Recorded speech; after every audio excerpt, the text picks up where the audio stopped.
আমি মোটামুটি হাঁটতে চলতে ভালো পারতাম না, কাজ করার ক্ষমতা হারিয়ে ফেলেছিলাম। আমি দীর্ঘদিন বহু ডাক্তারকে অ্যালোপ্যাথি দেখিয়েছি এবং কিন্তু ডাক্তার বলছে ভালো হবে না, রিপ্লাই করতে হবে। আচ্ছা, নি রিপ্লেসমেন্ট বলে দিয়েছিল। তো তারপর চেঞ্জ করতে হবে। আচ্ছা, ওয়েলকাম টু ন্যাচুরাল হেল্পার। আজকে আমাদের সাথে আছেন কাজল শেখ। অনেক কিছু সমস্যা ফেস করে উনি ডক্টর কে এম সাইফুল্লাহ স্যারের কাছে ট্রিটমেন্ট করাচ্ছেন। আফটার ট্রিটমেন্ট উনি কেমন আছেন আসুন ওনার থেকেই ওনার এক্সপিরিয়েন্সটা জানবো। আসসালামু আলাইকুম। ওয়ালাইকুম আসসালাম। কি সমস্যা নিয়ে আসা? সমস্যা বলতে আমি দীর্ঘদিন বহু ডাক্তারকে অ্যালোপ্যাথি দেখিয়েছি, কিন্তু কিছুতেই আমার কিছু হয়নি।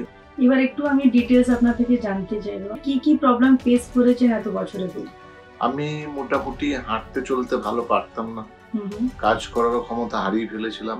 আচ্ছা, আমি এখন মালিকের ইচ্ছায় ভালো কাজকর্ম করছি এবং আমি চলাফেরাও করছি এবং ওষুধ খেয়ে আমি সুস্থ বোধ করছি। আচ্ছা, অ্যালোপ্যাথি ডক্টরের কাছে যে ট্রিটমেন্ট করিয়েছেন তো ওনারা কি পরামর্শ দিলেন? ওনারা শুধু টেস্ট দিয়েছে, একের পর এক বেল দিয়েছে, কোনো কিছুতে হবে না এবং কিন্তু ডাক্তার বলছে ভালো হবে না, রিপ্লাই করতে হবে।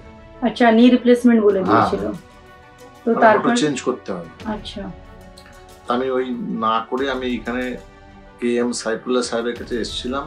আমি মোটামুটি খুবই সুস্থ আছি। এই যে বললেন কি অ্যালোপ্যাথি চিকিৎসা ছেড়ে আপনি আয়ুর্বেদিক চিকিৎসাতে ডক্টর কে এম সাইফুল্লাহ স্যারের কাছে আসছেন, কি এক্সপেরিয়েন্স হলো ডক্টর কে এম সাইফুল্লাহ স্যারের সাথে কথা বলে ট্রিটমেন্ট নিয়ে? খুব ভালো হলো। ওনার যা ব্যবহার, যা ভদ্রতা, যা রোগীকে যা টাইমলি দেখে, এরকম কোনো ডাক্তার আজ পর্যন্ত আমার নলেজে দেখিনি যে একটা রোগীকে কমসে কম 25 মিনিট 30 মিনিট করে দেখে। এরকম কোনো ডাক্তার দেখে না। 2 থেকে 3 মিনিটের পরে সেকেন্ডে বলে আবার চলে এসো। আচ্ছা, আমি এটা নিজে করেছি এবং জানি এবং দেখেছি, এই জন্য আমার বলতে পারবো। আমরা আল্লাহর কাছে দোয়া করব আপনি এরকমই সারা জীবন সুস্থ থাকুন। খুবই ধন্যবাদ।